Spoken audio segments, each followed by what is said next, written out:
Hey everyone, SoranotRoxas here, and I hope I have enough light so you guys can see me. Yeah, the sun seems like it's really started to illuminate over here. Let me just fix the blinds a little bit. Okay.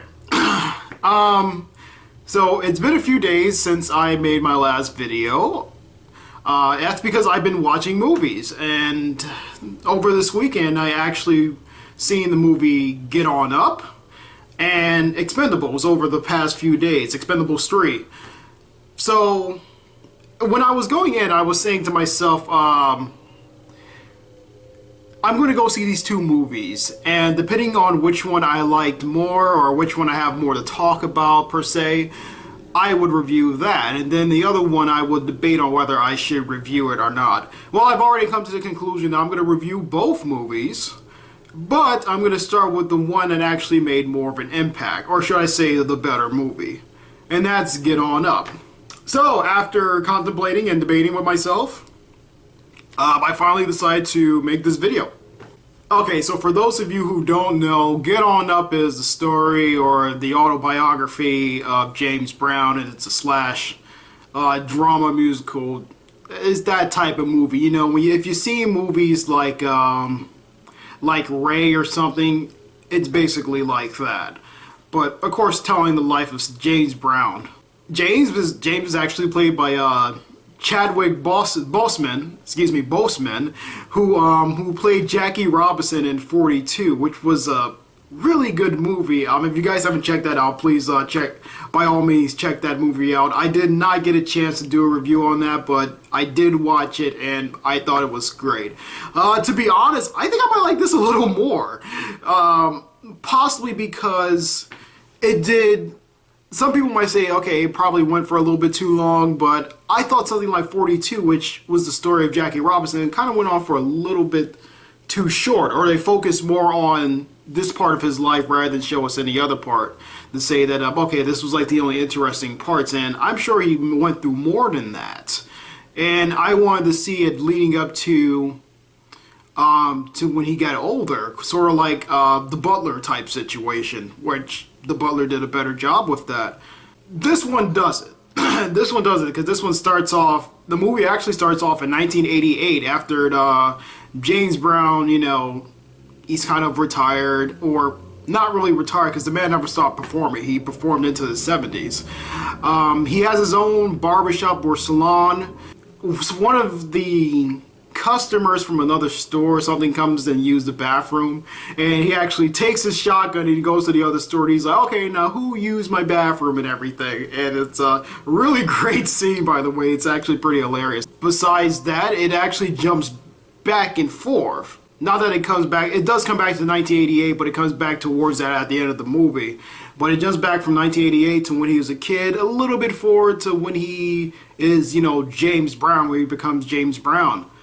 I don't think we see how he... Yes, we do. Sorry, I was about to say, I don't think we see how he first becomes James Brown. We do get to see that, and they spend a good length on that, so that's really good. But we do jump back to his childhood, and the directing in this movie is actually pretty good, because we've seen these movies before that would either stay in one era, kind of like how Jackie Robinson did, or then you have movies that would constantly jump back and forth. He's a kid or he's an adult, like something like Man of Steel did. This one did it like that, but it did it like both ways. It did it pretty smart. It did go back from when he was a kid to an adult until they actually strayed away from the kid, and then they just concentrate on, you know, him maturing, becoming an adult, becoming a singer and whatnot. And what they did better here was that they spend time in each era. You know, I felt like, oh, I got to know Jackie Robinson, excuse me. I got to know James Brown the kid. I got to know James Brown the teenager. I got to know James Brown the young adult. I got to know James Brown, the older man. You know, we got to know James Brown in this movie. And it's all because of the way that it's directed and it's edited really good. Better than 42 in my personal opinion, and I thought 42 was good. This movie, the way they do that just alone by itself would actually keep you invested, and they have some parts where he will talk towards the camera, kind of like a reality show type deal. I don't know why they went that route, but it actually didn't take me out of it. It seemed like something like, okay, he's breaking the fourth wall here, especially since the guy he's portraying is dead. And he's literally talking to us about his life, but yet at other times he doesn't notice the camera. Some people might find that a little weird. I found it pretty artistic, and in any other movie, it would seems like it's out of place. Like at 42, it would seem like it was out of place. Something like 12 Years a Slave, it'll seem like it'll be out of place. Even Man of Steel, it will seem like it'll be out of place. Actually, no.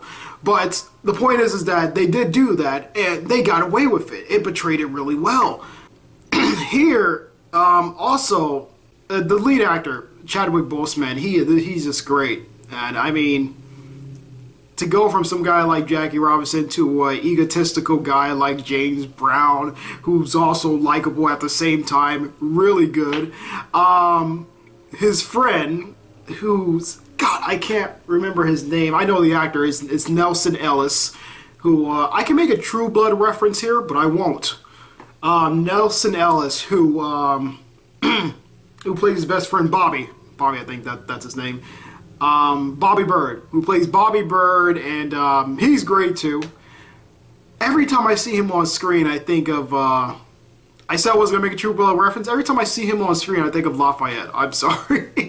And he's not a bad actor. He's a good actor. It's just with every role I see him in, I see Lafayette, and it's so weird.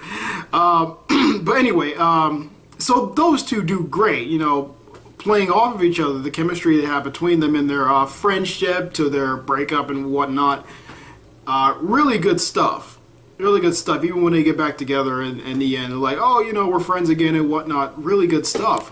You actually feel like these guys knew each other for a long time and everything, and you believe what they're going through. It's not really anything bad I can say about this, except for that even though that the jumping around was handled well, it might have been too much for some people. I guess some people can argue that, okay, it's kind of jumping back and forth a little bit too much, especially after it settled down towards the middle, and then it starts jumping and then jumps back and forth again. But it didn't bother me. It didn't take me out of the movie. Some people can also argue that, well, wasn't James Brown in TV shows or in movies and stuff like that? How did that come about? None of those situations are brought up, so no Rocky IV reference or anything like that.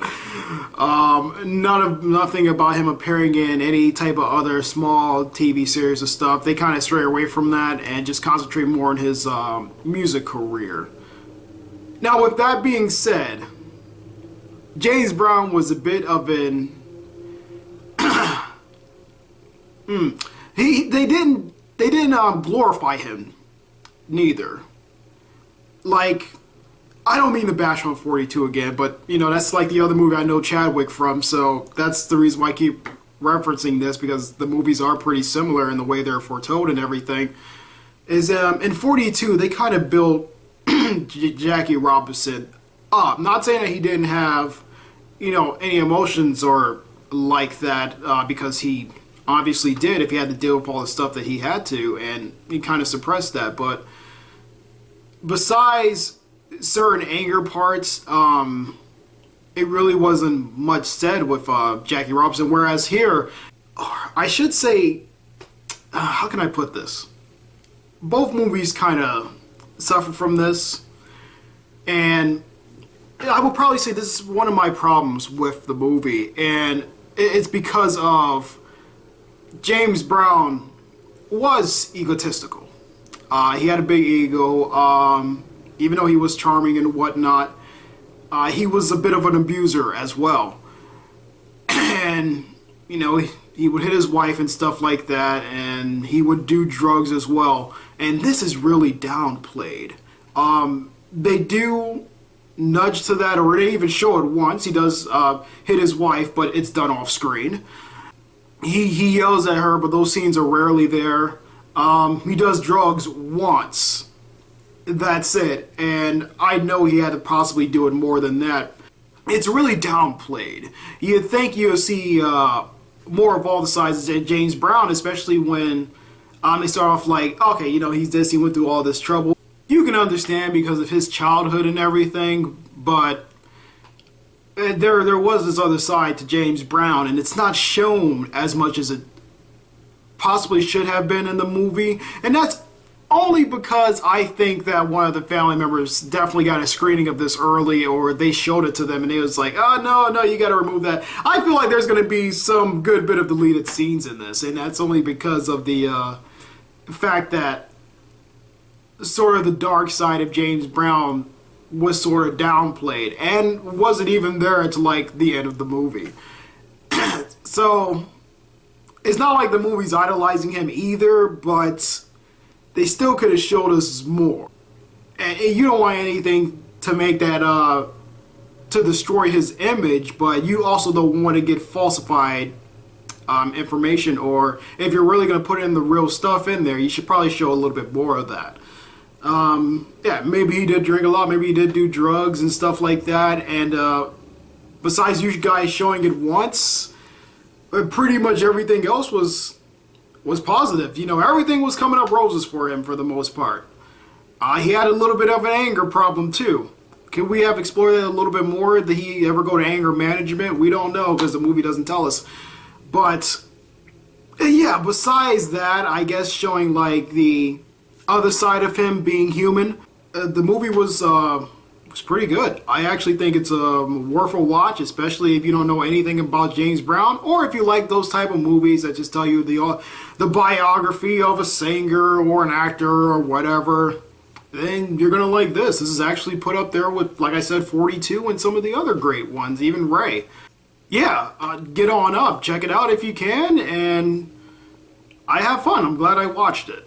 Okay, so I don't want this to go on for any longer than it has to go. This will be heavily edited. Right now it says I went through 14 minutes of this stuff, but pretty much I enjoyed the movie. I thought it was good.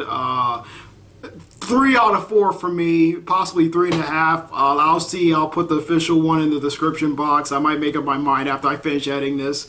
But yeah, guys, that's it for this one, and I will see you in the next video. Take care.